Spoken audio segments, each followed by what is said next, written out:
Dans les registres oubliés de la Louisiane française, il existe une plantation dont aucune femme esclave ne s'était jamais enfuie.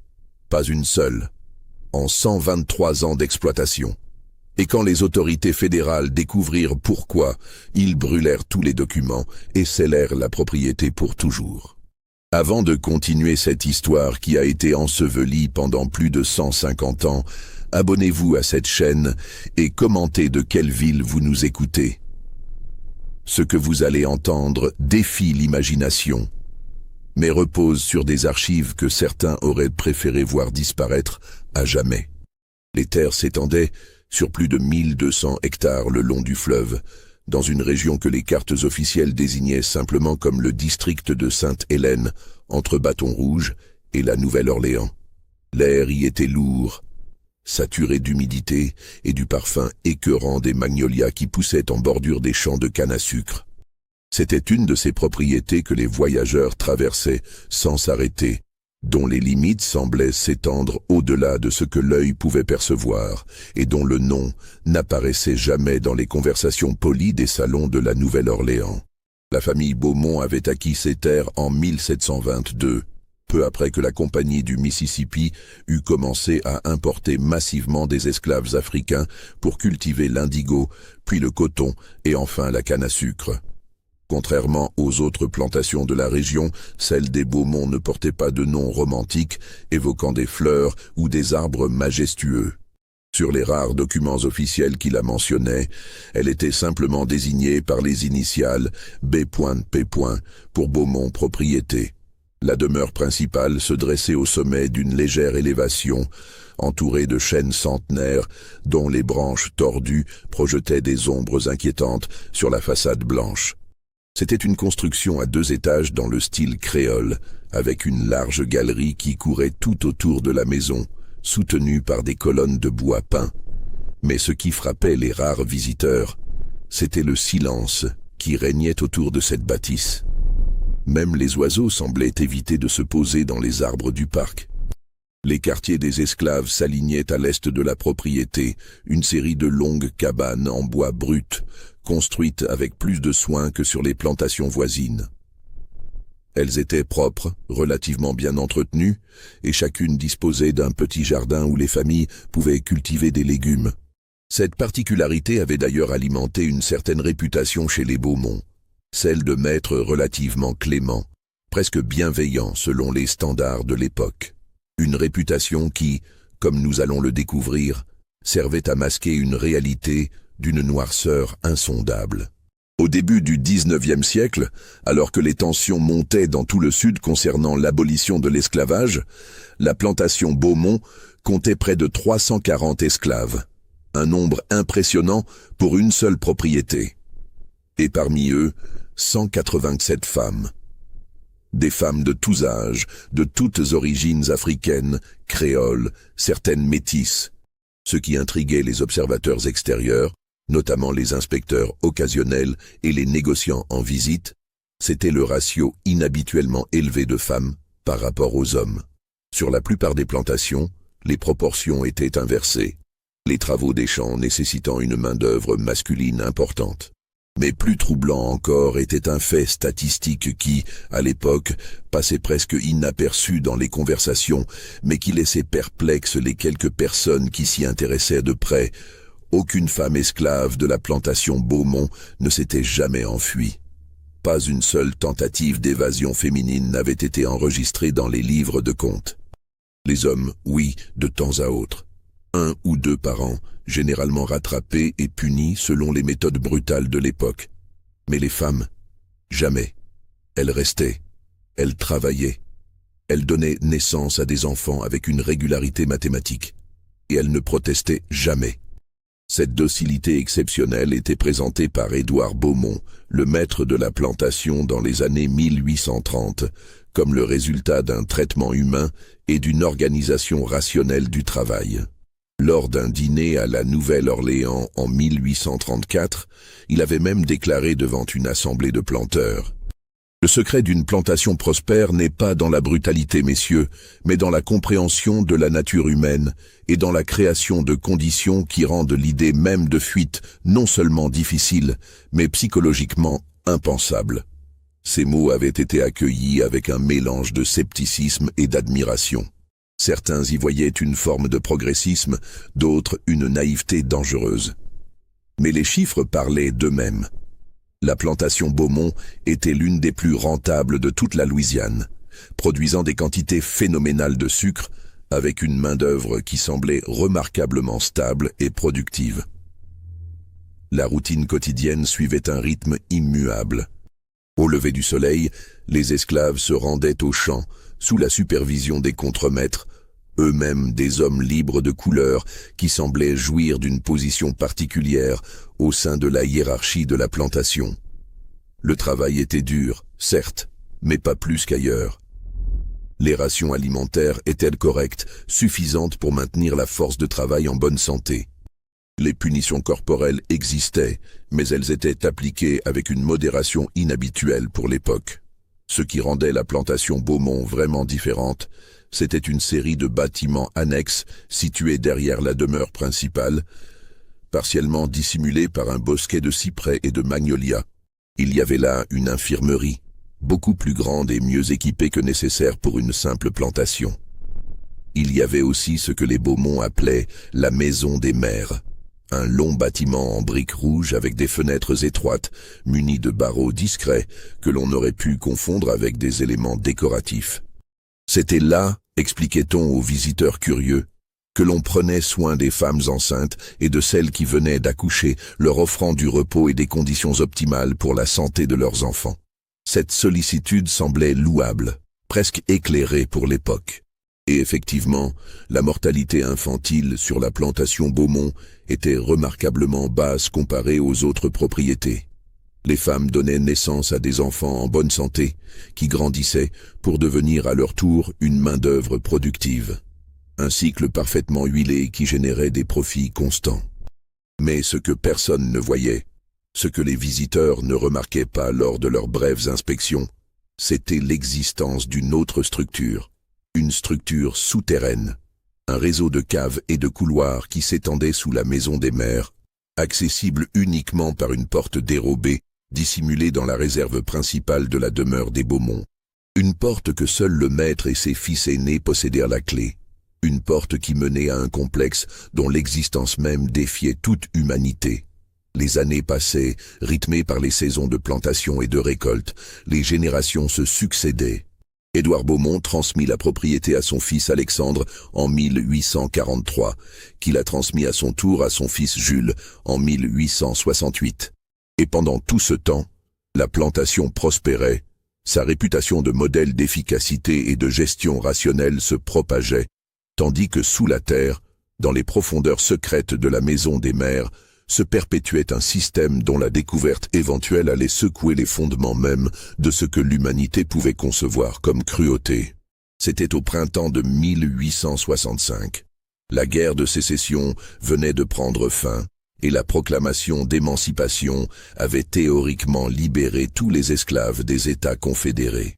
Théoriquement, car dans la réalité des plantations isolées du Sud profond, la transition se faisait lentement, avec résistance et confusion.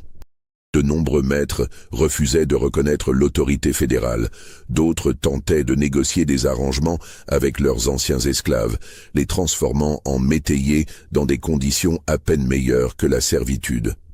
Sur la plantation Beaumont, Jules Beaumont avait réuni tous ses esclaves dans la cour principale un matin de mai. Il était monté sur les marches de la galerie, son visage grave, ses mains agrippées à la balustrade. La chaleur était déjà étouffante, et les 312 personnes rassemblées devant lui attendaient en silence.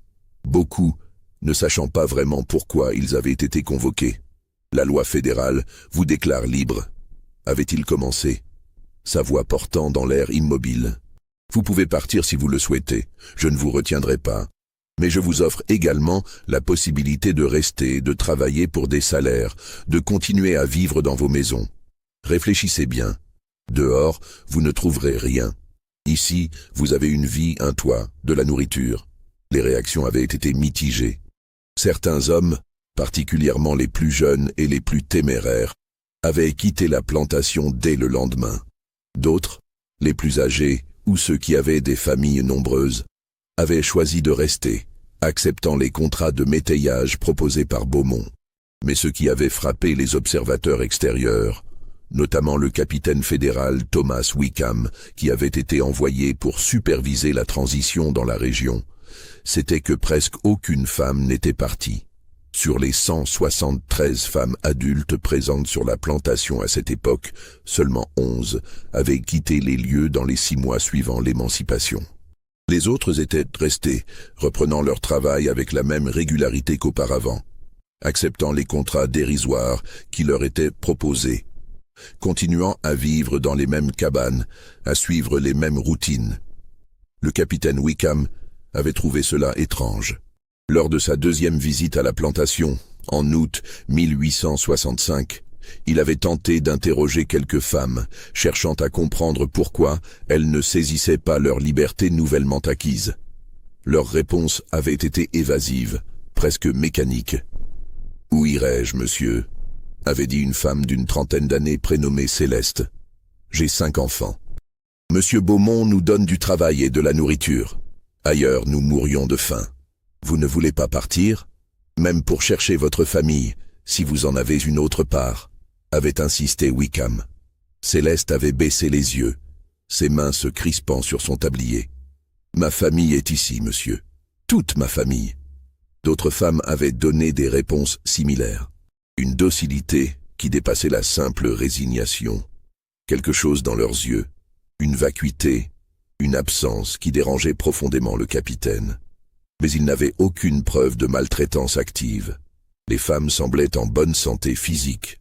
Elles n'avaient pas de marque visible de coups. La plantation était propre, organisée. Beaumont était poli, coopératif avec les autorités fédérales. Wickham avait rédigé un rapport mentionnant ses impressions, notant une passivité inhabituelle parmi les femmes de la plantation Beaumont, dont les causes restent indéterminées, mais qui ne semblent pas résulter de violences physiques récentes. Le rapport avait été classé parmi des centaines d'autres dans les archives du Bureau des Affranchis et personne n'y avait prêté attention. Mais ce que Wickham ne pouvait pas savoir, ce qu'aucun observateur extérieur ne pouvait deviner, c'était que sous la maison des mères, dans les profondeurs souterraines de la plantation, le système continuait de fonctionner exactement comme avant. Car la liberté proclamée par une loi fédérale n'avait aucun sens pour des femmes qui avaient été brisées d'une manière que peu de gens pouvaient imaginer. Des femmes dont l'identité même, la volonté, la capacité de concevoir un avenir différent avaient été méthodiquement détruites, génération après génération, dans ce lieu où la cruauté avait été transformée en méthode scientifique. Le premier indice que quelque chose de profondément anormal se passait à la plantation Beaumont n'émergea que 3 ans plus tard, en 1868, et il vint d'une source inattendue, une sage-femme métisse nommée Adélaïde Fortier. Adélaïde n'était pas originaire de la plantation.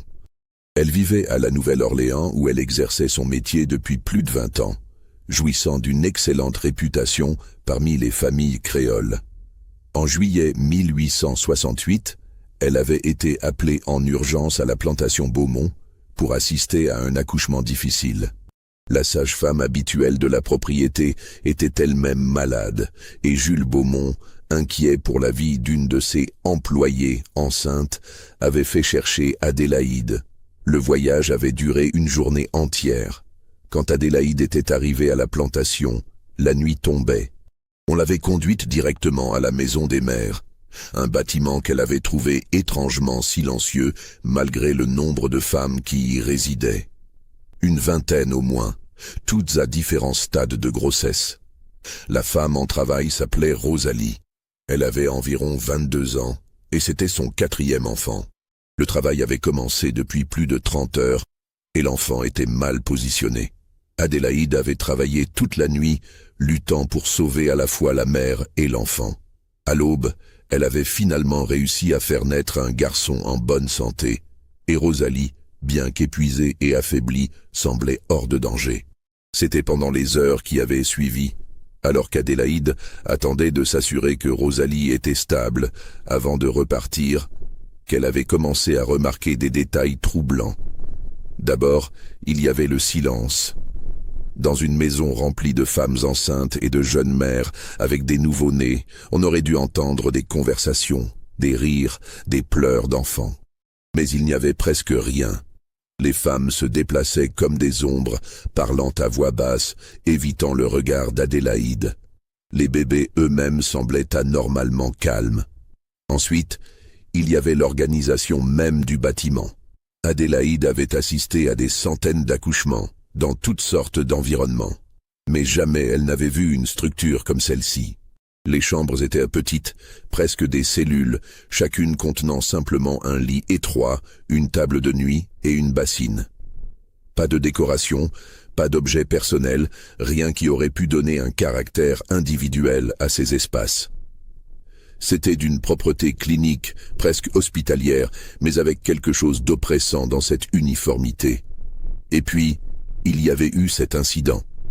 Alors qu'Adélaïde explorait discrètement le bâtiment, cherchant des provisions supplémentaires pour soigner Rosalie, elle s'était retrouvée devant une porte fermée à clé au fond d'un couloir. Une porte massive, en bois épais, avec une serrure imposante. Intriguée, elle avait essayé de regarder par le trou de la serrure, mais il faisait trop sombre de l'autre côté pour distinguer quoi que ce soit. « Vous ne devriez pas être ici !» La voix l'avait fait sursauter.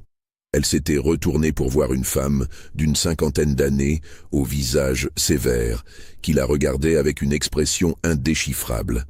C'était Mathilde, la surveillante principale de la maison des mères, une femme de couleur libre qui travaillait pour les Beaumont depuis plus de 30 ans. « Je cherchais simplement du linge propre », avait expliqué Adélaïde, sentant qu'elle devait justifier sa présence. « Le linge est dans la pièce du bas. Cette porte mène aux anciennes caves de stockage. Elles sont condamnées depuis longtemps. Dangereuses. Des problèmes d'humidité et de structure. Monsieur Beaumont les fait surveiller pour s'assurer que personne n'y entre. » L'explication était plausible, mais quelque chose dans le ton de Mathilde, dans la rigidité de son corps, dans la manière dont ses yeux ne sciaient pas, avait mis Adélaïde mal à l'aise. Elle avait hoché la tête et était retournée auprès de Rosalie, mais l'incident l'avait troublée. Plus tard dans la journée, alors qu'elle changeait les bandages de Rosalie, Adélaïde avait tenté d'engager la conversation avec la jeune mère. « C'est votre 4e enfant, m'a-t-on dit. Vous devez être fière. » Rosalie avait hoché la tête mécaniquement, sans sourire. Son regard était vide, fixé sur le plafond. « Où sont vos autres enfants? J'aimerais les voir, si c'est possible. »« Comme ils travaillent au champ, » avait répondu Rosalie d'une voix monocorde. « Je les vois le soir. »« Même les plus jeunes ?»« Le plus jeune a 3 ans. Il apprend à travailler avec les autres enfants. » Quelque chose dans cette réponse avait glacé Adélaïde. Un enfant de 3 ans au champ? Elle allait poser une autre question quand Mathilde était réapparue, informant Adélaïde que M. Beaumont souhaitait la remercier personnellement avant son départ. Jules Beaumont l'avait reçue dans son bureau, une pièce somptueuse remplie de livres et de documents. Il avait été extrêmement courtois, la remerciant pour son travail, lui tendant une bourse contenant le double de la somme convenue. « Votre discrétion et votre professionnalisme sont appréciés, mademoiselle Fortier. J'espère que nous pourrons faire appel à vos services de nouveau, si le besoin s'en fait sentir. » Adélaïde avait accepté l'argent, mais elle avait quitté la plantation avec un sentiment de malaise qu'elle ne parvenait pas à définir. Quelque chose n'allait pas. Quelque chose de fondamentalement anormal se passait dans ce lieu, mais elle n'avait aucune preuve, aucun élément concret à signaler. De retour à la Nouvelle-Orléans, elle avait tenté de se renseigner discrètement sur la plantation Beaumont. Elle avait parlé à d'autres sages-femmes, à des médecins, à des personnes qui connaissaient la région. Tous lui avaient dit la même chose. Les Beaumont étaient une famille respectée, leur plantation était prospère, ils traitaient leurs employés correctement selon les standards de l'époque. Personne ne voyait rien d'inhabituel. Adélaïde avait fini par se convaincre qu'elle avait peut-être imaginé des choses, que son malaise était le résultat de la fatigue et de la tension de l'accouchement difficile. Elle avait rangé l'incident dans un coin de sa mémoire et avait continué sa vie. Mais parfois, la nuit, elle se réveillait en pensant à cette porte verrouillée au fond du couloir, à ce silence oppressant dans la maison des mères, au regard vide de Rosalie, et elle se demandait ce qui se cachait vraiment derrière les murs propres et bien entretenus de la plantation Beaumont.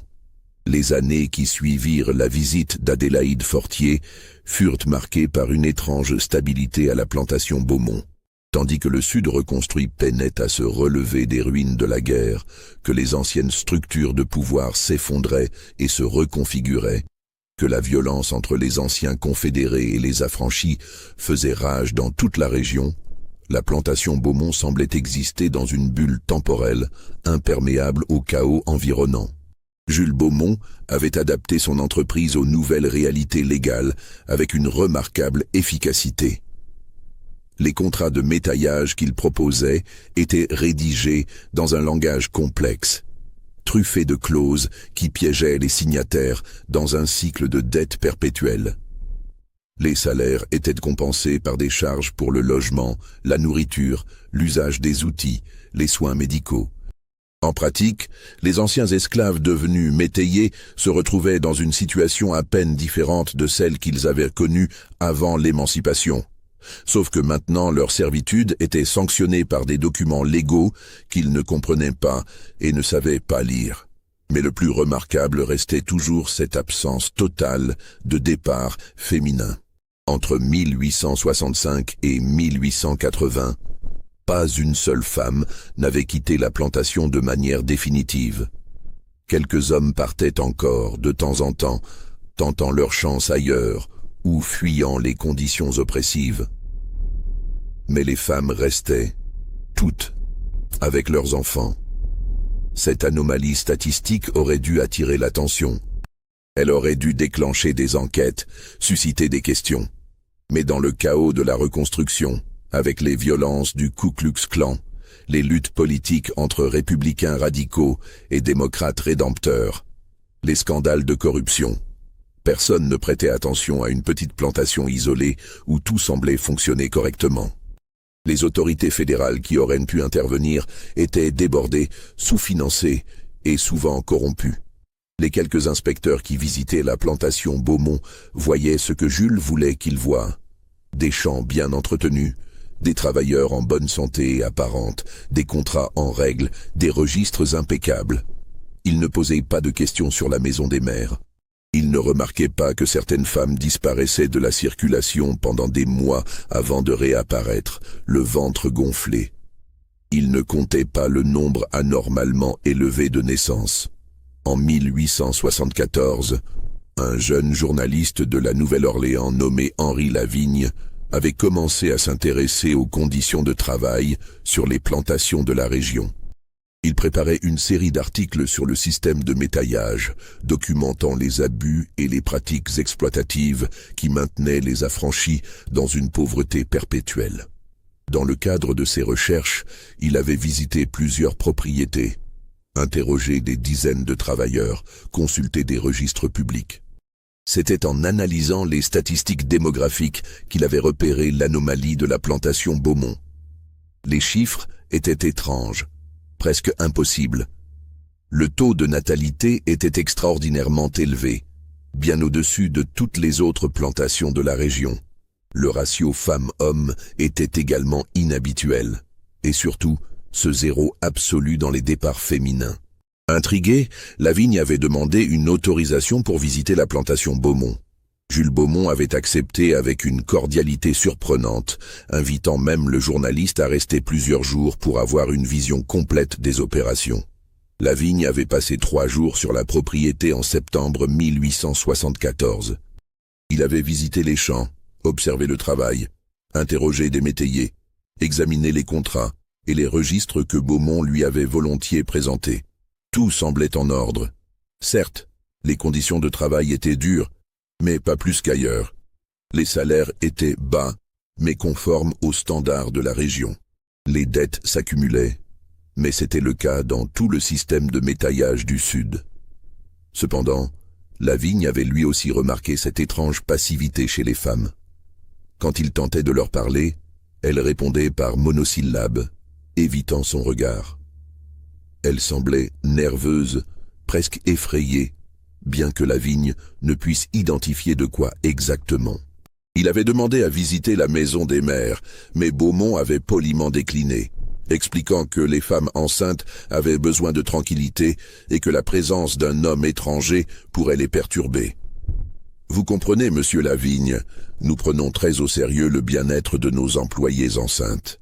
C'est précisément cette attention qui explique notre faible taux de mortalité infantile et maternelle. La maison des mères est un sanctuaire de paix et de sécurité. J'ai établi des règles strictes pour préserver cet environnement. L'explication était raisonnable. Lavigne n'avait pas insisté. Il était reparti avec des notes détaillées, des chiffres précis et une impression générale que, malgré quelques éléments troublants, la plantation Beaumont n'était pas significativement pire que les autres propriétés qu'il avait visitées. Son article, publié en octobre 1874 dans le Times-Picayune, mentionnait brièvement la plantation Beaumont comme exemple d'une exploitation utilisant le système de métaillage de manière organisée et rentable, bien que moralement discutable comme toutes les pratiques similaires. Ce que Lavigne ne savait pas, ce qu'il n'avait aucun moyen de découvrir lors de sa brève visite, c'était que pendant tout le temps qu'il avait passé sur la plantation, 14 femmes étaient enfermées dans les caves souterraines. 14 femmes qui n'avaient pas vu la lumière du jour depuis des semaines, certaines depuis des mois. 14 femmes dont l'existence même était un secret gardé par une poignée de personnes seulement. Les années passaient et le système Beaumont continuait de fonctionner avec la précision d'une horloge. Jules vieillissait, mais ses deux fils, Édouard et Charles, étaient maintenant adultes et parfaitement formés pour perpétuer les traditions familiales. Ils avaient été initiés jeunes, apprenant progressivement les secrets de la cave, la logique qui sous-tendait le système, les méthodes employées pour maintenir le contrôle absolu sur les femmes. En 1880, Jules Beaumont mourut d'une pneumonie. Ses funérailles furent célébrées en grande pompe à la Nouvelle-Orléans, avec la présence de nombreuses personnalités locales. Les journaux publièrent des nécrologies élogieuses, le présentant comme un homme d'affaires prospère et un pilier de la communauté. Pas un mot ne fut dit sur les véritables activités qui avaient généré sa fortune. Édouard prit le contrôle de la plantation. Il était plus ambitieux que son père, plus méthodique aussi. Sous sa direction, le système souterrain fut étendu et modernisé. De nouvelles cellules furent construites. Des registres encore plus détaillés furent mis en place, documentant chaque aspect du programme de reproduction avec une précision scientifique qui aurait fait frémir n'importe quel observateur extérieur. Mais le monde changeait autour de la plantation Beaumont. Les années 1880 et 90 virent l'émergence de mouvements de droits civiques, même si ceux-ci étaient violemment réprimés dans le Sud. Les lois Jim Crow étaient mises en place, codifiant la ségrégation raciale. Paradoxalement, cette codification légale de la suprématie blanche créait également un cadre dans lequel certaines violations flagrantes des droits humains devenaient plus difficiles à cacher. Il y avait maintenant des lois, aussi injustes soient-elles, et même les planteurs les plus puissants devaient au moins maintenir une apparence de légalité. Édouard Beaumont comprenait que les temps changeaient. Il savait que le système qu'il avait hérité ne pourrait pas continuer indéfiniment sans ajustement. Il commença donc à diversifier ses opérations, investissant dans l'industrie du bois et dans le chemin de fer. La plantation continuait de produire du sucre, mais ce n'était plus la seule source de revenus de la famille. Et pourtant, malgré cette évolution économique, malgré le fait que le système de métaillage aurait pu suffire à générer des profits suffisants, le programme souterrain continuait. Pourquoi? Cette question allait hanter les enquêteurs qui découvriraient éventuellement la vérité. Était-ce simplement une question d'argent? Les bébés nés dans la cave avaient-ils une valeur marchande particulière? Ou y avait-il quelque chose de plus sombre, une dimension psychologique ou idéologique qui expliquait la perpétuation de cette horreur même lorsqu'elle n'était plus strictement nécessaire économiquement? En 1895, Un incident faillit exposer la vérité.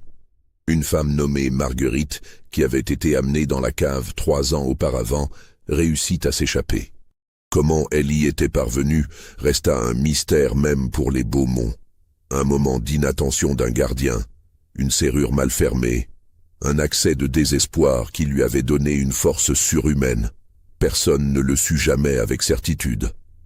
Marguerite avait réussi à sortir du complexe souterrain, à traverser la propriété dans l'obscurité de la nuit et à atteindre la route principale. Elle avait couru pendant des heures, pieds nus, à moitié nus, en état de choc total. À l'aube, elle avait été trouvée par un fermier qui se rendait au marché. La femme était dans un état catastrophique. Elle tremblait de manière incontrôlable, murmurant des choses incohérentes sur des caves, des bébés, des choses qu'elle ne pouvait pas exprimer clairement. Le fermier, terrifié par son apparence et son comportement, l'avait conduite au poste de shérif le plus proche, à environ 15 kilomètres de la plantation Beaumont. Le shérif Tobias Crawford avait tenté d'interroger Marguerite, mais elle était trop traumatisée pour former des phrases cohérentes. Elle pleurait, criait parfois, puis se recroquevillait dans un silence catatonique. Crawford avait fait venir le médecin local, le docteur William Harper, qui avait examiné la femme et déclaré qu'elle était clairement en état de détresse mentale sévère. Elle a été maltraitée, c'est évident, avait conclu Harper. Regardez ses marques sur ses poignets et ses chevilles, elle a été attachée pendant longtemps. Et son état mental suggère un traumatisme profond. Crawford avait commencé à enquêter, essayant de déterminer d'où venait cette femme. Marguerite portait une robe simple qui, après examen, semblait être du type utilisé sur les plantations. Crawford avait contacté les propriétés voisines, demandant si quelqu'un ne reconnaissait pas cette femme. C'était Édouard Beaumont lui-même qui avait fini par se présenter au bureau du shérif, 3 jours après la découverte de Marguerite. Il était accompagné de son avocat, maître François Durand, un homme influent de la Nouvelle-Orléans. « Je crois que cette malheureuse femme travaillait sur ma plantation », avait déclaré Édouard avec une expression de profonde tristesse. Marguerite Leblanc. Elle a des antécédents de troubles mentaux. Elle a disparu il y a 3 jours. Nous la cherchions partout. Je suis soulagé qu'elle soit retrouvée saine et sauve. Crawford avait regardé Marguerite, toujours recroquevillée dans un coin de la cellule où on l'avait installée pour sa sécurité. Elle prétend avoir été retenue prisonnière, maltraitée. Hélas, oui, elle fait ce genre d'accusation, avait soupiré Édouard. C'est tragique, vraiment. Marguerite a perdu l'esprit il y a quelques années, après la mort de son mari et de 2 de ses enfants lors d'une épidémie de fièvre jaune. Nous prenons soin d'elle sur la plantation, nous essayons de la traiter avec douceur, mais elle a des épisodes de délire. Elle s'imagine toutes sortes de choses horribles. Le docteur qui la soigne pourrait vous confirmer son état. Maître Durand avait alors présenté des documents. Des rapports médicaux signés par un certain docteur Armand Rousseau, psychiatre de la Nouvelle-Orléans, attestant que Marguerite Leblanc souffrait de mélancolie délirante sévère avec hallucinations et tendances fugueuses. Les documents semblaient authentiques, avec des cachets officiels et des signatures professionnelles. Monsieur Beaumont a été extrêmement généreux en continuant à employer cette pauvre femme malgré sa condition, avait continué Durand. Il aurait pu la faire interner dans un asile, mais il a préféré lui offrir un environnement familier sur la plantation, entouré de gens qu'elle connaît. Malheureusement, comme vous pouvez le constater, elle reste un danger pour elle-même.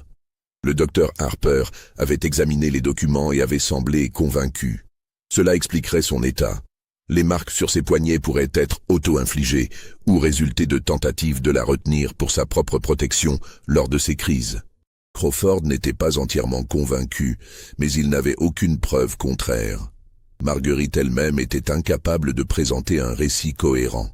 Elle répétait des fragments de phrases sans suite logique. Les bébés, sous la terre, elles ne peuvent pas partir, je ne peux pas. Rien qui puisse constituer une accusation claire. Je serais heureux de la reprendre sous ma responsabilité, avait proposé Édouard, avec l'engagement de renforcer sa surveillance pour éviter qu'elle ne se mette de nouveau en danger. Après une journée de réflexion, Crawford avait accepté. Marguerite avait été rendue à Édouard Beaumont. Elle n'avait plus jamais été vue. Quand, des années plus tard, quelqu'un posa des questions sur elle, on dit qu'elle était morte de pneumonie quelques mois après son retour à la plantation. Aucun certificat de décès ne fut jamais produit. L'incident avait cependant secoué Édouard. Pour la première fois, le système avait failli être exposé. Il avait tenu uniquement grâce à la préparation minutieuse, les faux documents médicaux, l'avocat prêt à intervenir, les connexions avec les autorités locales. Mais cela avait été trop proche, trop risqué.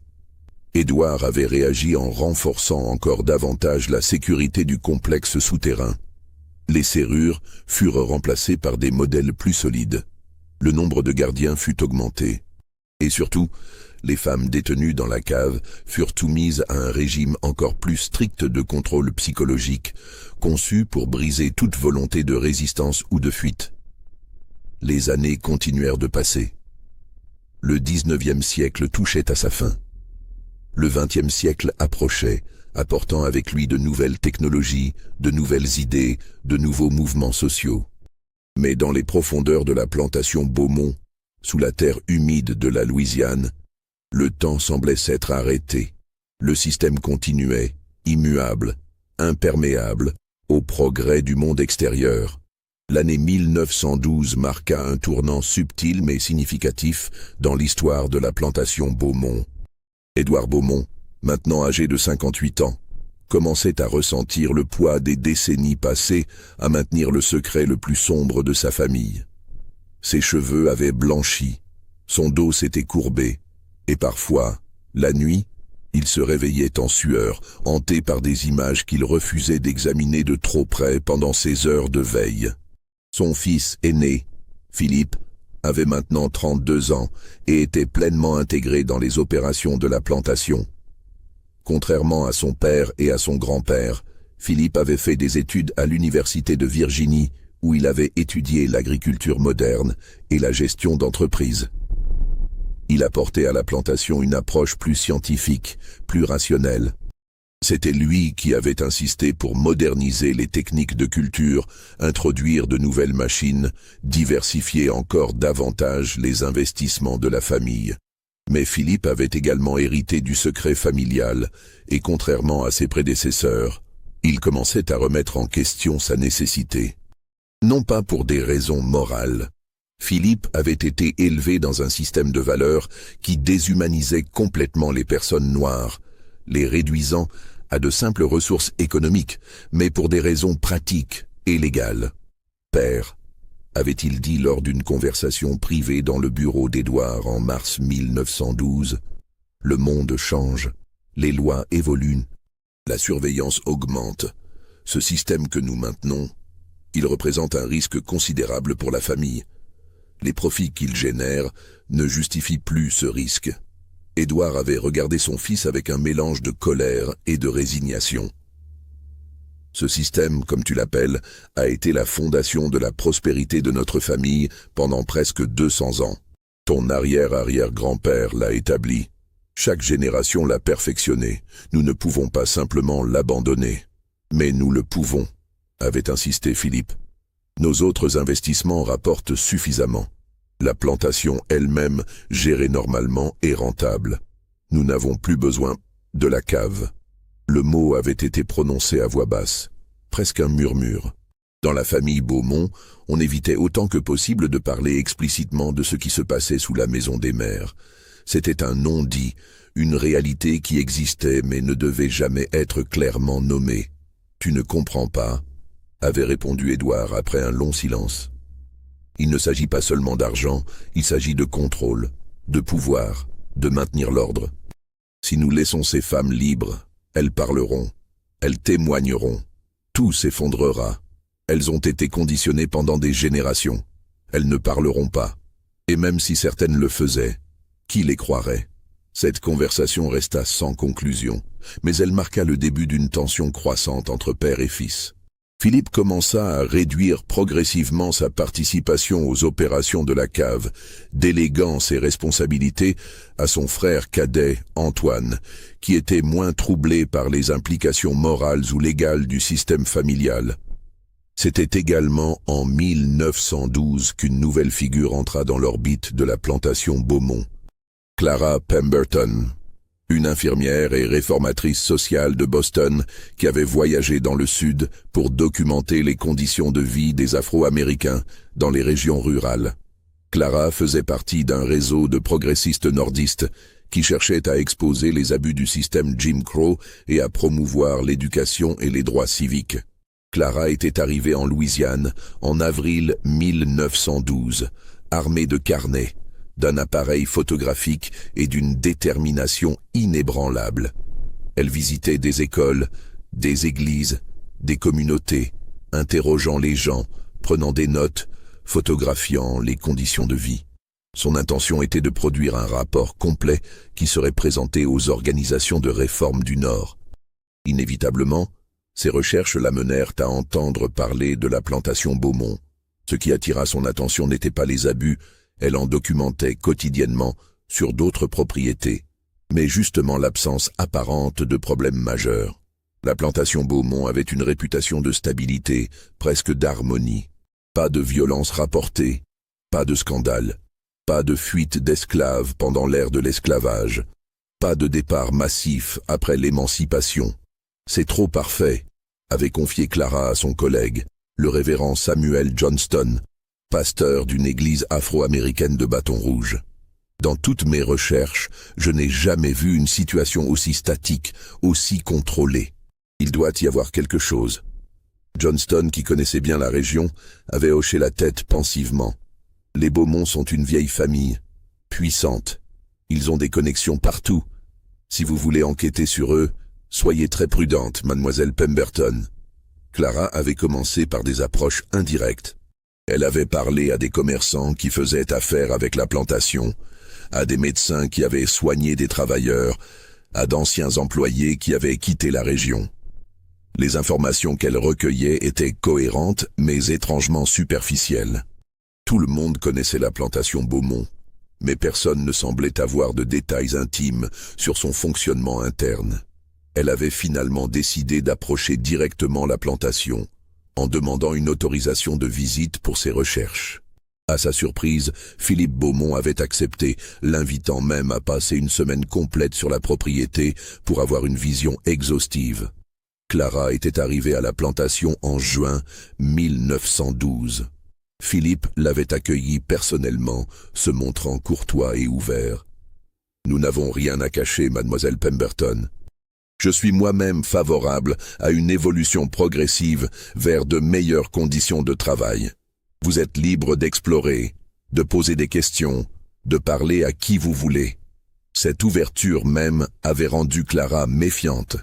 Dans son expérience, les planteurs qui acceptaient si facilement l'inspection extérieure avaient généralement quelque chose de bien préparé, une façade soigneusement construite. Elle avait passé les premiers jours à observer les opérations quotidiennes, à interviewer des travailleurs, à examiner les conditions de logement. Tout semblait raisonnablement correct selon les standards déplorables de l'époque. Les gens étaient pauvres, exploités, mais pas plus que sur d'autres propriétés. Il n'y avait pas de signes évidents de violence ou de maltraitance extrême. Mais Clara remarquait les mêmes détails troublants que les visiteurs précédents. Le silence étrange des femmes, leur réticence à parler, le regard absent dans leurs yeux. Elle avait tenté d'engager des conversations privées avec plusieurs d'entre elles, mais elles se dérobaient, offrant des réponses évasives avant de trouver une excuse pour partir. C'était lors de sa 4e journée qu'elle avait rencontré une femme nommée Thérèse, âgée d'environ 45 ans, qui travaillait dans les cuisines de la demeure principale. Thérèse était née sur la plantation, fille d'esclave, et avait passé toute sa vie là. Contrairement aux autres femmes, elle semblait avoir une certaine volonté de parler, peut-être parce que son âge et sa position, relativement privilégiée, lui donnaient un sentiment de sécurité. « Vous voulez savoir la vérité sur cet endroit ?» avait murmuré Thérèse alors qu'elles étaient seules dans la cuisine. « La vraie vérité ?»« Oui, » avait répondu Clara, sentant son pouls s'accélérer. « Dites-moi tout. » Thérèse avait hésité, regardant nerveusement vers la porte. Il y a des choses ici que personne ne parle, des choses que nous avons appris à ne jamais mentionner. Quelles choses? Les femmes qui disparaissent. Pas toutes, juste certaines. Elles sont là un jour et puis elles ne sont plus là. On nous dit qu'elles sont à la maison des mères, qu'elles vont avoir des bébés. Mais parfois, elles ne reviennent jamais. Ou quand elles reviennent, elles sont différentes, brisées.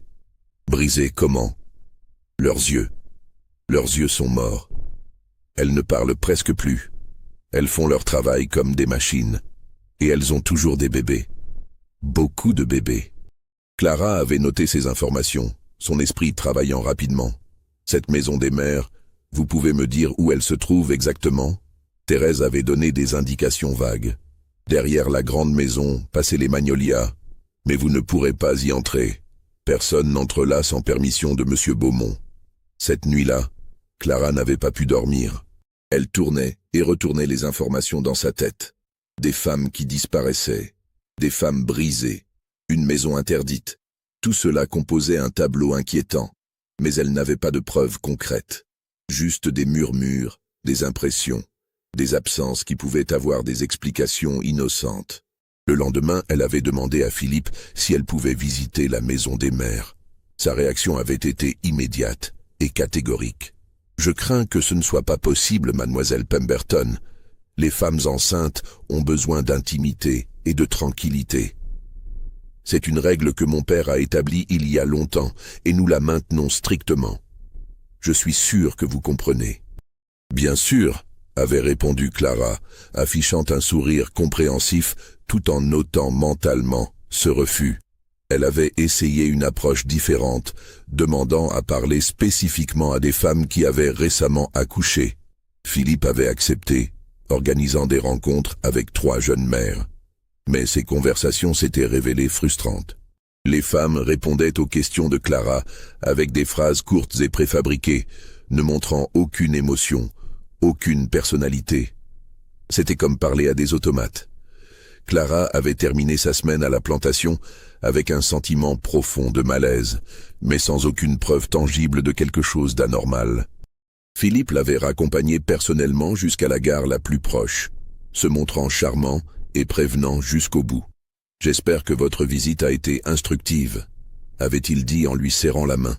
« Si vous avez d'autres questions, n'hésitez pas à m'écrire. » De retour à Boston, Clara avait rédigé son rapport sur la plantation Beaumont.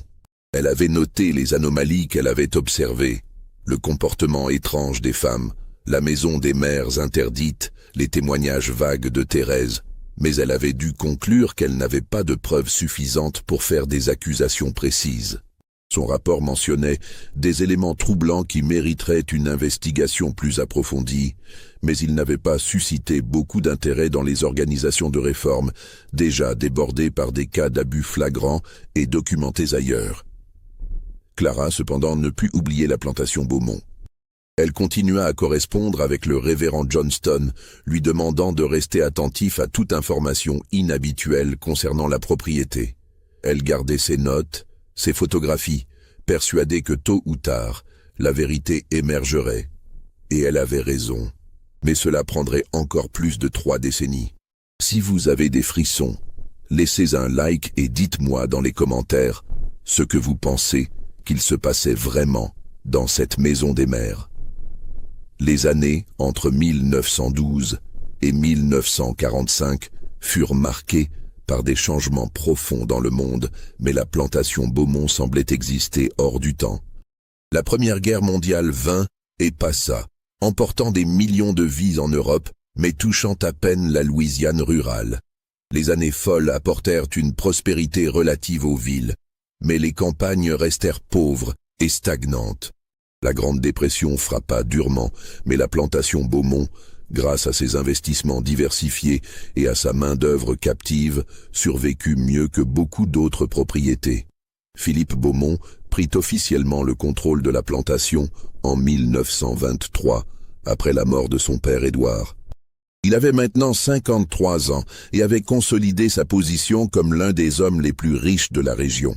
Malgré ses réserves précédentes sur le système de la cave, il n'avait jamais pris de mesures concrètes pour le démanteler. La force de l'habitude, la peur de l'exposition, et peut-être une part de la même cruauté froide qui avait animé ses ancêtres, l'avaient maintenu dans l'inertie. Sous sa direction, le système souterrain fut en fait modernisé. L'électricité y fut installée dans les années 1920. Des systèmes de ventilation améliorés furent ajoutés. Les registres devinrent encore plus détaillés, documentant non seulement les naissances, mais aussi des mesures anthropométriques, des observations sur les traits physiques et mentaux, créant une sorte de base de données eugéniques grotesque. Car c'était là une des dimensions les plus sinistres du système Beaumont, une dimension qui ne serait pleinement comprise que lors de la découverte finale.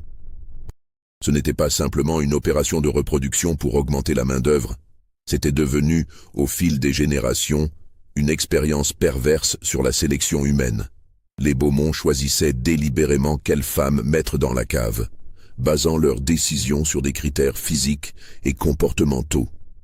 Ils contrôlaient qui se reproduisait avec qui. Ils éliminaient systématiquement, on ne sut jamais exactement comment, les enfants jugés défectueux.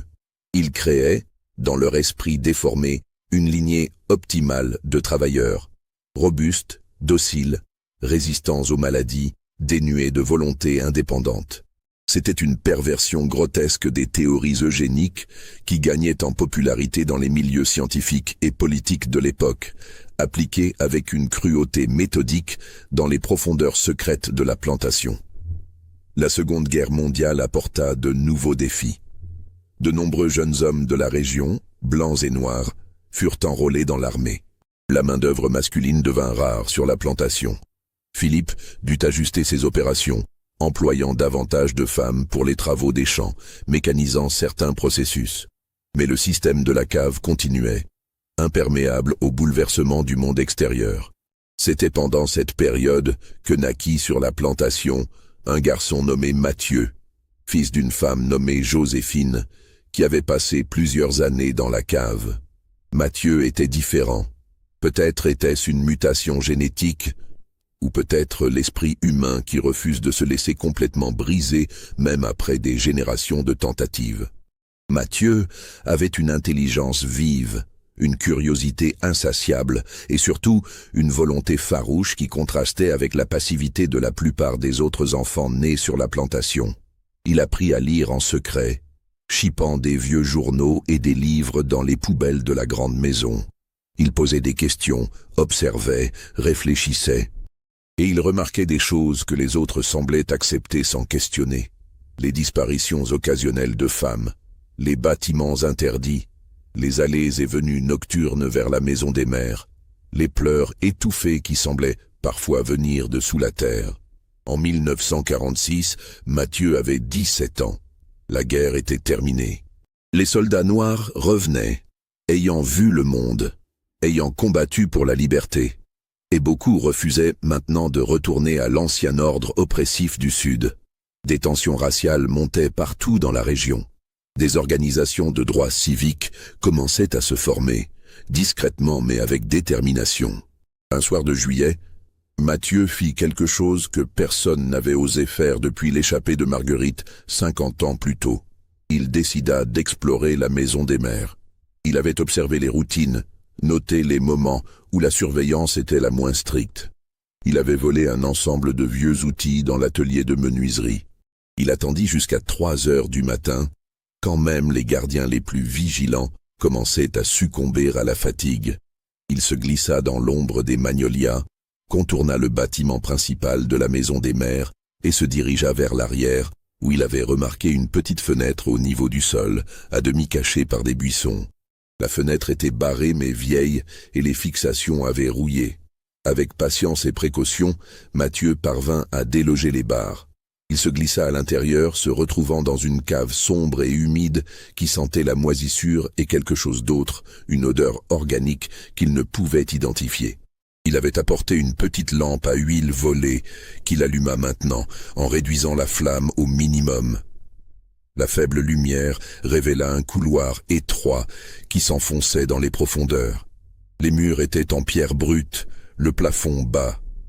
Mathieu dut se courber pour avancer. Le couloir menait à une porte en bois massif. Mathieu essaya de l'ouvrir, mais elle était fermée à clé. Il examina la serrure, essaya ses outils improvisés, mais sans succès. Frustré, il allait renoncer quand il entendit un son, un gémissement faible, à peine audible, qui semblait venir de derrière la porte. « Il y a quelqu'un » murmura-t-il. Le silence. Puis, après un long moment, une voix de femme rauque comme si elle n'avait pas été utilisée depuis longtemps. « Qui es-tu » ? « Je m'appelle Mathieu, je travaille sur la plantation. Vous êtes enfermé ici ?» Un rire amer, presque un sanglot. « Enfermé ? Oui. Comme toutes les autres. » « Toutes les autres. Combien êtes-vous ?»« Je ne sais pas. 10, 15. Je ne les vois pas toutes. On nous garde séparés. » Le cœur de Mathieu battait violemment. « Qu'est-ce qu'ils vous font ?» Un long silence, puis « Des choses terribles. Va-t'en, jeune homme. Si on te trouve ici, tu seras tué. Je vais chercher de l'aide. Il n'y a pas d'aide. Personne ne nous croit. Personne ne nous croira. Va-t'en, s'il te plaît. » Mathieu voulait rester, voulait forcer la porte, libérer cette femme. Mais il entendit des pas au-dessus de sa tête. Quelqu'un se déplaçait dans la maison des mères. Paniqué, il éteignit sa lampe et rebroussa chemin aussi silencieusement que possible. Il réussit à sortir par la fenêtre, à remettre maladroitement les barres en place et à s'enfuir dans la nuit. De retour dans sa cabane, tremblant de peur et d'adrénaline, Mathieu réfléchit à ce qu'il devait faire. Il savait maintenant qu'il y avait quelque chose de monstrueux sous la maison des mères, des femmes retenues contre leur volonté, subissant des horreurs qu'il ne pouvait qu'imaginer. Mais qui pourrait-il en parler? Qui le croirait? Et surtout, qui aurait le pouvoir et la volonté de défier les Beaumont? Mathieu passa les jours suivants dans un état de confusion mentale intense. Ce qu'il avait découvert était trop énorme, trop horrible pour qu'il puisse simplement l'ignorer.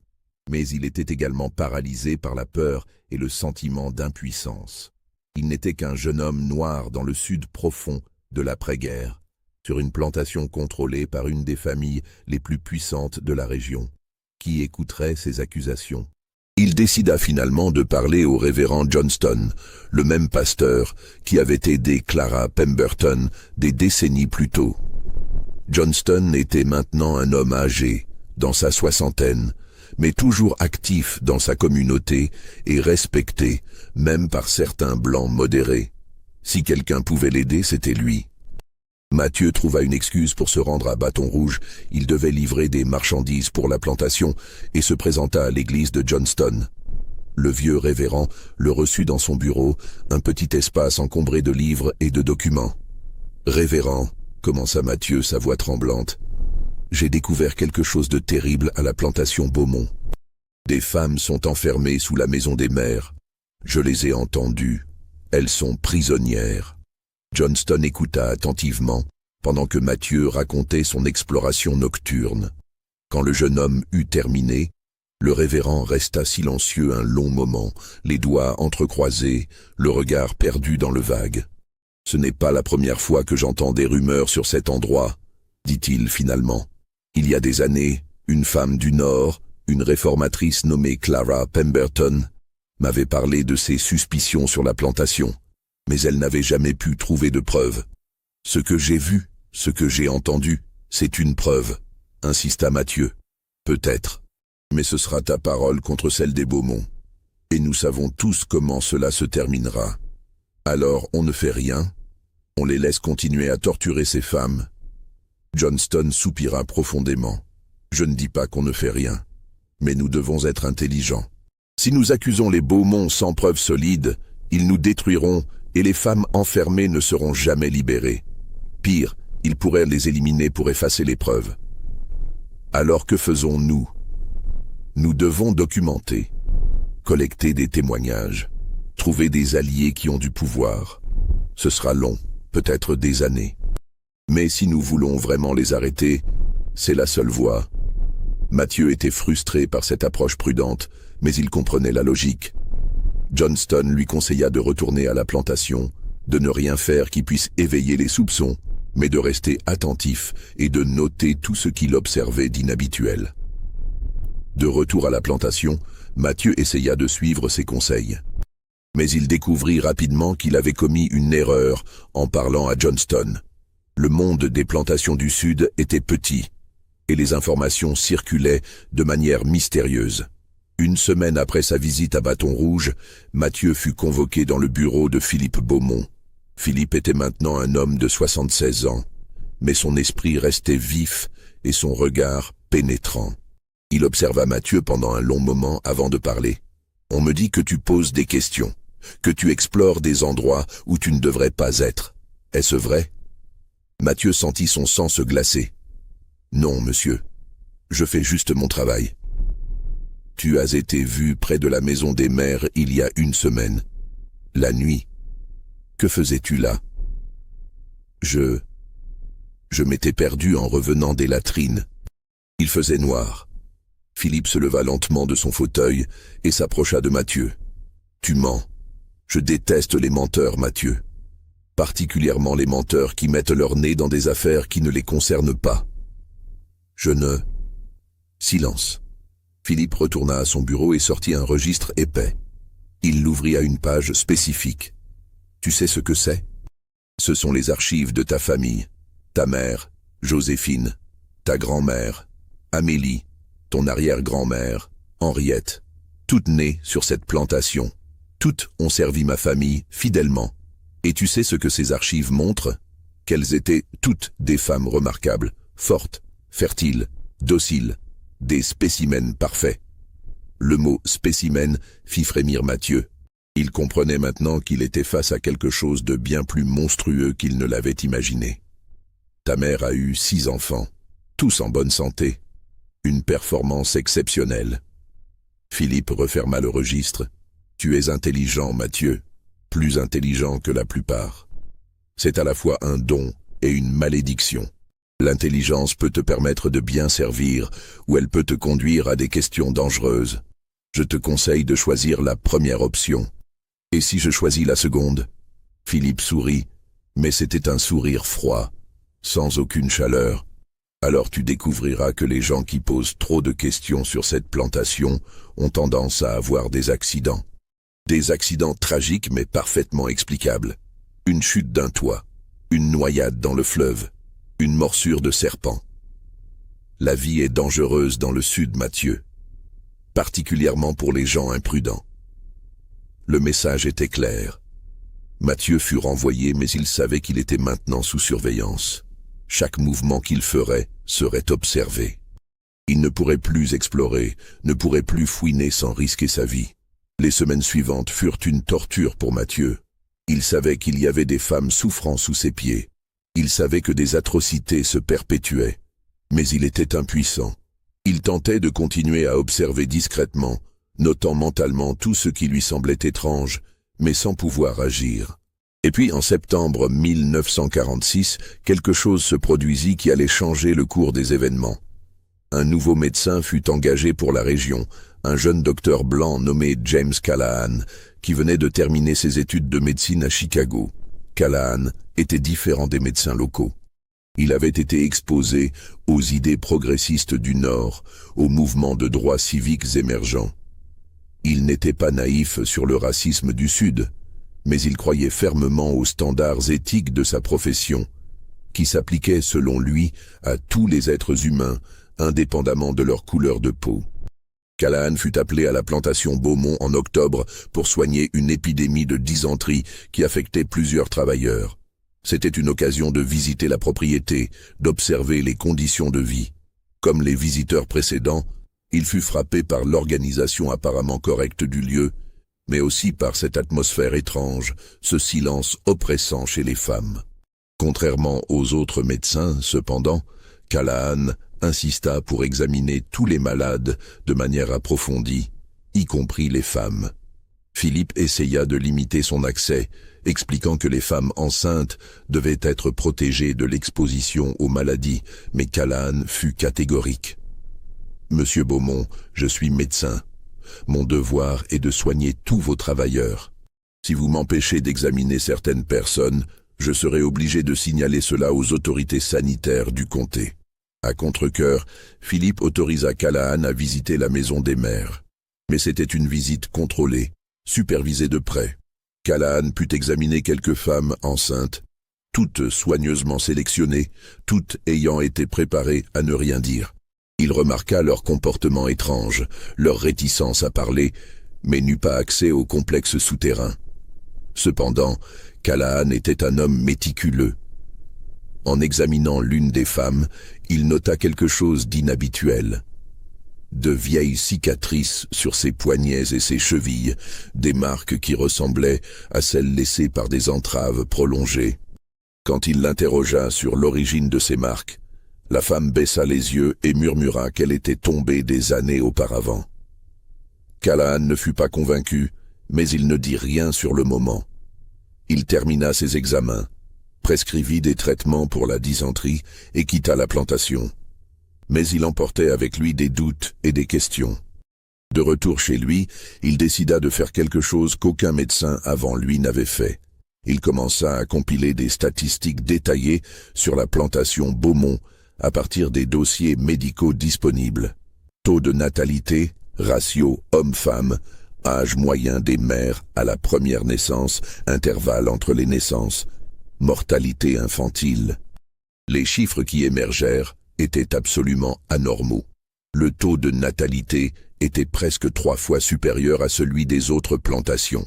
Les femmes avaient en moyenne 6 à 7 enfants, souvent avec des intervalles inhabituellement réguliers. La mortalité infantile était extraordinairement basse pour des gens vivant dans la pauvreté. Et surtout, il y avait cette absence totale de départ féminin que Callahan découvrit en consultant les registres du comté. « C'est statistiquement impossible », murmura-t-il en examinant ses notes. « À moins que… » Il ne terminait pas sa phrase, mais l'implication était claire. À moins que la reproduction ne soit contrôlée artificiellement. À moins que les femmes ne soient maintenues dans un environnement où elles n'avaient aucun choix, aucune liberté. Callahan décida de partager ses découvertes. Il contacta le révérend Johnston, qui à son tour mit le médecin en contact avec Mathieu. Les 3 hommes se rencontrèrent secrètement dans l'église, tard un soir de novembre. « Nous avons tous les éléments d'une affaire solide », déclara Callahan après avoir partagé ses statistiques. Des anomalies démographiques flagrantes, le témoignage de Mathieu sur les femmes enfermées, des observations médicales suspectes.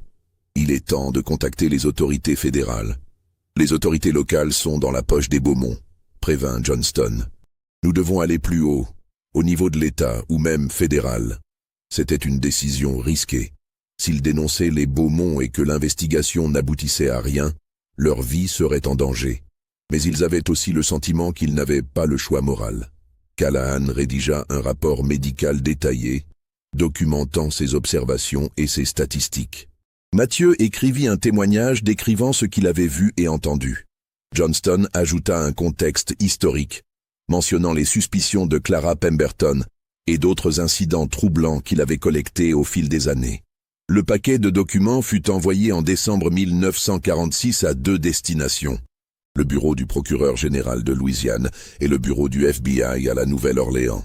Puis ils attendirent, espérant une réponse, priant pour que leur dénonciation ne se perde pas dans la bureaucratie ou ne soit pas étouffée par les connexions politiques des Beaumont. La réponse arriva en mars 1947, mais pas de la manière attendue. Ce ne furent pas des agents fédéraux qui se présentèrent, ni des représentants du procureur général. Ce fut le shérif du comté, accompagné de 2 adjoints, qui arrêta Mathieu sous des accusations de vol et de destruction de propriétés appartenant à la plantation Beaumont. Les accusations étaient manifestement fabriquées, des outils prétendument volés, des équipements prétendument sabotés, mais elles étaient suffisantes pour jeter Mathieu en prison. Le message était clair, les Beaumont avaient été informés de la dénonciation et utilisaient leur influence pour neutraliser les accusateurs. Le révérend Johnston et le docteur Callahan se retrouvèrent également sous pression. Johnston reçut des menaces anonymes par courrier. Callahan fut convoqué par le conseil médical du comté qui l'avertit que s'il continuait à diffuser des calomnies infondées contre des familles respectables, sa licence pourrait être révoquée.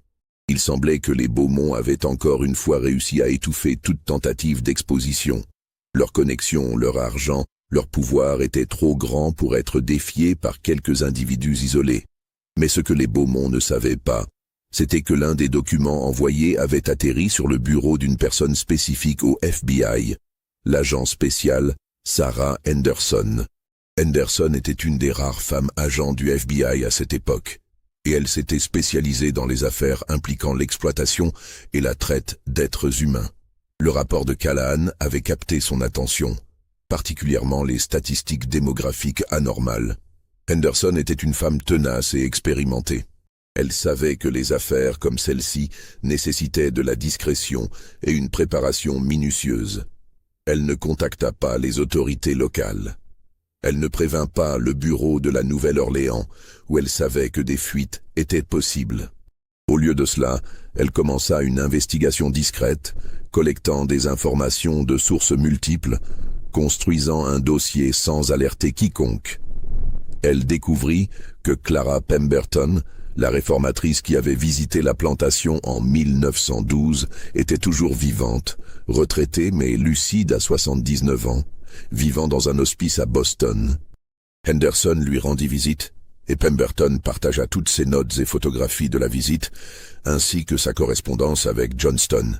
Henderson retrouva également d'anciens travailleurs de la plantation qui avaient quitté la région et qui, maintenant qu'ils étaient loin et protégés, acceptèrent de parler. Leurs témoignages confirmaient tous les mêmes éléments. Les disparitions de femmes, la maison des mères interdite, les comportements étranges, le taux de natalité anormal. Pendant 6 mois, Henderson construisit son dossier méthodiquement. En septembre 1947, elle estima qu'elle avait suffisamment de preuves pour obtenir un mandat de perquisition fédérale. Mais elle savait que les Beaumont avaient des connexions partout. Un mandat normal passerait par les canaux habituels et serait probablement divulgué, donnant aux Beaumont le temps de détruire les preuves. Henderson prit donc une décision audacieuse. Elle contacta directement son supérieur à Washington, contournant toute la chaîne de commandement régionale. Elle présenta son dossier, expliqua la nécessité d'une action immédiate et secrète. Son supérieur, impressionné par la minutie de son travail et alarmé par les implications de l'affaire, autorisa une opération spéciale. Le matin du 15 octobre 1947, un convoi de véhicules fédéraux arriva sans préavis à la plantation Beaumont. Henderson dirigeait une équipe de 12 agents du FBI, accompagnés de 2 médecins légistes et d'un photographe officiel. Ils avaient un mandat de perquisition signé par un juge fédéral de Washington, immunisé contre toute influence locale. Philippe Beaumont fut totalement pris au dépourvu. Il tenta d'abord de refuser l'entrée, brandissant des menaces légales, contactant ses avocats. Mais Henderson fut implacable. « Monsieur Beaumont, nous avons l'autorité légale pour perquisitionner cette propriété. Toute obstruction sera considérée comme une entrave à la justice fédérale. Je vous conseille de coopérer. » Réalisant qu'il n'avait pas le choix, Philippe autorisa l'accès, mais il essaya de limiter la perquisition aux bâtiments principaux. « Vous ne trouverez rien d'illégal ici. Nous dirigeons une plantation légitime selon les lois de l'État. Nous perquisitionnerons tous les bâtiments de cette propriété, répondit Henderson, y compris la maison des mères. Le visage de Philippe devint livide. Cette structure abrite des femmes enceintes qui ont besoin de repos et d'intimité. Je proteste fermement contre... Votre protestation est notée. Maintenant, donnez-nous la clé. Après un moment de résistance silencieuse, Philippe remit une clé qui donnait accès au bâtiment principal de la maison des mères. Les agents entrèrent, trouvant effectivement plusieurs femmes enceintes dans les chambres du rez-de-chaussée. Elles semblaient en bonne santé physique mais montraient tous les signes psychologiques de traumatisme prolongé. Henderson interrogea les femmes, mais elles donnèrent des réponses évasives, refusant de parler en présence des agents.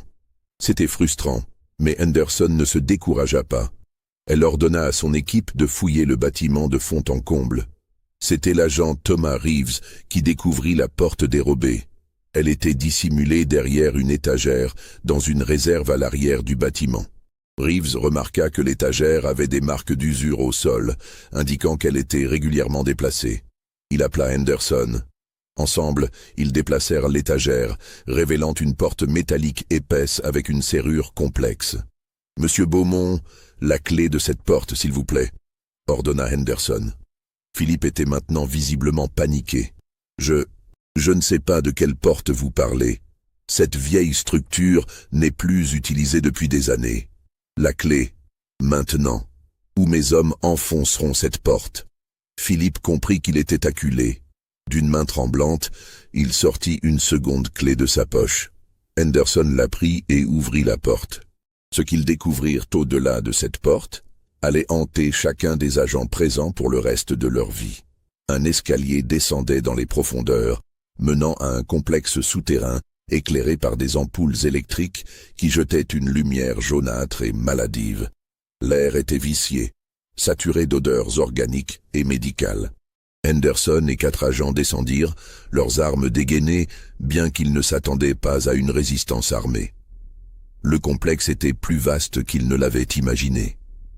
Un long couloir principal avec des portes de chaque côté, comme une prison ou un hôpital. Henderson ouvrit la première porte. À l'intérieur se trouvait une cellule de 3 mètres sur 4. Un lit étroit, une table, une bassine. Et sur le lit, une femme d'environ 25 ans, enceinte, portant une simple robe de coton, qui les regardait avec des yeux écarquillés de terreur et de confusion, comme si elle avait oublié ce qu'était un visage inconnu. « Vous allez bien, madame ?» demanda Henderson doucement. « Nous sommes du FBI. Nous sommes ici pour vous aider. » La femme ne répondit pas. Elle se recroquevilla contre le mur, tremblante. Henderson et son équipe ouvrirent les autres portes. Ils trouvèrent au total 19 femmes dans ce complexe souterrain. Certaines étaient enceintes, d'autres venaient d'accoucher, quelques-unes tenaient des nouveau-nés. Elles étaient toutes dans un état de choc psychologique avancé. Certaines ne parlaient pas du tout. D'autres murmuraient des choses incohérentes. Aucune ne semblait comprendre réellement ce qui se passait. L'équipe découvrit également une salle qui servait manifestement de salle d'accouchement, équipée de matériel médical vieux de plusieurs décennies. Il y avait une autre pièce remplie de registres, des centaines de cahiers documentant des naissances, des mesures physiques, des observations comportementales, remontant sur plus d'un siècle. C'était une archive complète et méticuleuse d'un programme de reproduction humaine forcée qui avait duré 6 générations. Et puis, dans la pièce la plus éloignée au fond du complexe, ils trouvèrent quelque chose qui fit vomir plusieurs des agents. Une petite salle avec des étagères contenant des bocaux. Des bocaux en verre remplis de liquide de préservation. Et à l'intérieur de ces bocaux, des fœtus et des petits corps de nouveau-nés. Des spécimens, comme les aurait appelés Philippe, des enfants jugés défectueux et éliminés à la naissance, puis conservés comme échantillons anatomiques dans cette collection grotesque. Henderson dut sortir du complexe souterrain. Même avec toute son expérience d'agent fédéral, avec toutes les horreurs qu'elle avait vues dans sa carrière, ce qu'elle venait de découvrir dépassait tout ce qu'elle pouvait concevoir. C'était une industrialisation de la cruauté, une rationalisation de l'inhumain qui défait toute compréhension. À la surface, Philippe Beaumont fut immédiatement arrêté, ainsi que son frère Antoine et 3 employés qui servirent de gardiens au complexe souterrain. Les femmes furent transportées dans un hôpital de la Nouvelle-Orléans, où une équipe de médecins et de psychiatres commença le long et difficile processus de les traiter et de recueillir leurs témoignages. La nouvelle de la découverte se répandit comme une traînée de poudre. Les journaux de tout le pays publièrent des articles horrifiés sur la plantation de l'horreur, le cachot de reproduction, le programme d'élevage humain. Le scandale était énorme, dépassant même les affaires de droit civique et de ségrégation qui dominaient l'actualité de l'époque. L'investigation révéla progressivement l'ampleur complète du système Beaumont. Le programme avait commencé en 1723, établi par le fondateur de la dynastie, Armand Beaumont. À l'origine, c'était simplement une méthode pour maximiser la reproduction des esclaves sans avoir à acheter de nouveaux esclaves sur le marché, de plus en plus chers et éventuellement interdits après 1808. Mais au fil des générations, le programme avait évolué. Les Beaumont avaient commencé à sélectionner délibérément les caractéristiques qu'ils recherchaient. Force physique, résistance aux maladies et surtout docilité psychologique. Ils avaient créé des conditions dans le complexe souterrain qui brisaient systématiquement l'esprit des femmes, les réduisant à un état de conformité absolue. Les enfants nés dans ce contexte étaient élevés pour accepter leurs conditions comme naturelles et inévitables. C'était de l'eugénisme appliqué de la manière la plus cruelle, des décennies avant que les nazis ne systématisent des pratiques similaires en Europe. Et cela avait continué pendant plus de 2 siècles, à travers la guerre civile, l'émancipation, la reconstruction, les 2 guerres mondiales, complètement invisibles au monde extérieur. Le procès de Philippe Beaumont et de ses complices commença en avril 1948. C'était un des procès les plus médiatisés de l'histoire de la Louisiane. La défense tenta de plaider que les lois sur l'esclavage avant 1865 rendaient les premières phases du programme légal et que les opérations ultérieures ne constituaient que des violations mineures du Code du travail. Mais la poursuite, dirigée par des procureurs fédéraux, présenta les témoignages des femmes libérées, les registres horrifiants, les photographies du complexe souterrain et les bocaux de spécimens. Philippe Beaumont fut condamné à la prison à perpétuité. Antoine reçut 30 ans. Les gardiens furent condamnés à des peines allant de 10 à 20 ans. Mais pour beaucoup d'observateurs, même ces condamnations semblaient insuffisantes face à l'ampleur des crimes commis. Les conséquences de la découverte de la plantation Beaumont se répercutèrent pendant des décennies. Les 19 femmes libérées du complexe souterrain furent placées dans des institutions spécialisées où elles reçurent des soins médicaux et psychiatriques. Leur rétablissement fut long et incomplet. Plusieurs ne retrouvèrent jamais la capacité de vivre de manière autonome. Quelques-unes se suicidèrent dans les années qui suivirent.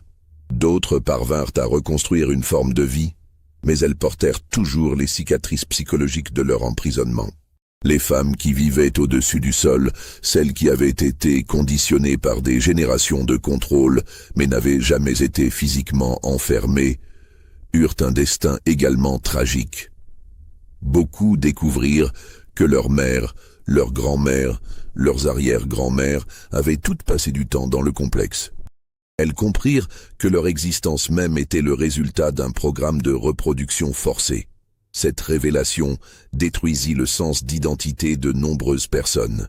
La plantation Beaumont fut saisie par l'État de Louisiane. Il y eut des débats sur ce qu'il fallait en faire. Certains proposèrent de la transformer en musée ou en mémorial pour que l'horreur ne soit jamais oubliée. D'autres voulaient tout détruire, effacer cette tache de l'histoire. Finalement, un compromis fut trouvé. Les bâtiments principaux furent démolis, mais la maison des mères et son complexe souterrain furent conservés et scellés, transformés en site historique restreint accessible uniquement aux chercheurs avec autorisation spéciale. Les archives, les centaines de cahiers documentant 6 générations de contrôle et d'exploitation, furent saisies et classifiées. Le gouvernement fédéral décida que leur contenu était trop sensible pour être rendu public intégralement. Seuls des résumés académiques furent autorisés et les noms des victimes furent redactés pour protéger leur vie privée et celle de leurs descendants. Mathieu fut libéré de prison immédiatement après les arrestations des Beaumont. Il devint un militant des droits civiques, utilisant son expérience pour sensibiliser aux abus continus dans le Sud. Il travailla avec l'agent Henderson et d'autres pour identifier d'autres situations d'exploitation extrême, bien qu'aucune autre ne s'avéra jamais aussi systématique et prolongée que le système Beaumont. Le docteur Callahan et le révérend Johnston furent reconnus pour leur courage et leur rôle dans l'exposition du scandale. Callahan continua sa pratique médicale, se spécialisant dans le traitement des traumatismes. Johnston poursuivit son ministère, travaillant jusqu'à sa mort en 1963 à aider les communautés afro-américaines de Louisiane. Clara Pemberton. La réformatrice qui avait visité la plantation en 1912 et dont les notes avaient contribué à l'investigation d'Henderson, mourut en 1949, satisfaite d'avoir finalement vu la vérité révélée, mais profondément troublée par le fait qu'elle n'avait pas insisté davantage à l'époque. L'affaire Beaumont eut des répercussions légales importantes. Elle contribua à la création de nouvelles lois fédérales sur les droits humains, sur l'interdiction de toute forme de servitude involontaire, sur la protection des personnes vulnérables. Elle fut citée dans des débats sur l'eugénisme, sur l'éthique médicale, sur les crimes contre l'humanité. Mais peut-être que l'impact le plus profond de la découverte fut psychologique et culturel. L'affaire força l'Amérique à confronter une vérité inconfortable. L'horreur de l'esclavage ne s'était pas terminée avec l'émancipation. Elle avait simplement évolué, trouvé de nouvelles formes, continué dans l'ombre pendant des générations. Ce n'était pas un vestige du passé lointain, mais quelque chose qui avait existé dans le présent récent, à portée de main des institutions modernes qui avaient failli à le détecter et à l'arrêter. Les descendants des femmes de la plantation Beaumont, et il y en avait des centaines dispersées à travers la Louisiane et d'autres États, durent vivre avec la connaissance de leurs origines. Certains choisirent de l'ignorer, de ne jamais parler de leur connexion avec la plantation. D'autres formèrent des groupes de soutien, se rencontrant régulièrement pour partager leurs expériences et se soutenir mutuellement face au trauma intergénérationnel. En 1995, 50 ans après la découverte, un mémorial fut finalement érigé sur le site de l'ancienne plantation. C'était une simple structure en pierre avec les noms de toutes les femmes identifiées qui avaient été détenues dans le complexe souterrain, ainsi que cette inscription « À la mémoire de ceux qui ont souffert en silence ». Puissions-nous ne jamais oublier ce dont l'humanité est capable quand elle abandonne son humanité.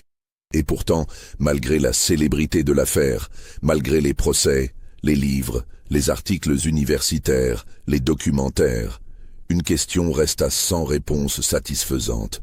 Comment cela avait-il pu continuer pendant si longtemps?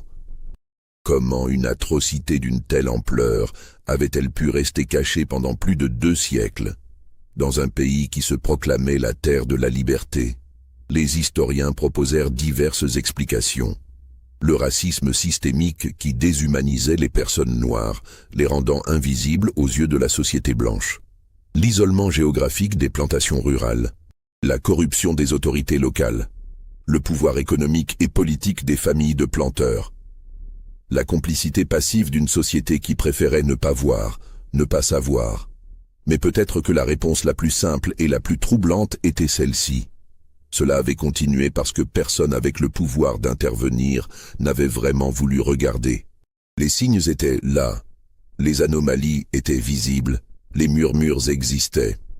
Mais il était plus facile de les ignorer, de les rationaliser, de les excuser, que de confronter une vérité qui remettrait en question toute la structure sociale du Sud.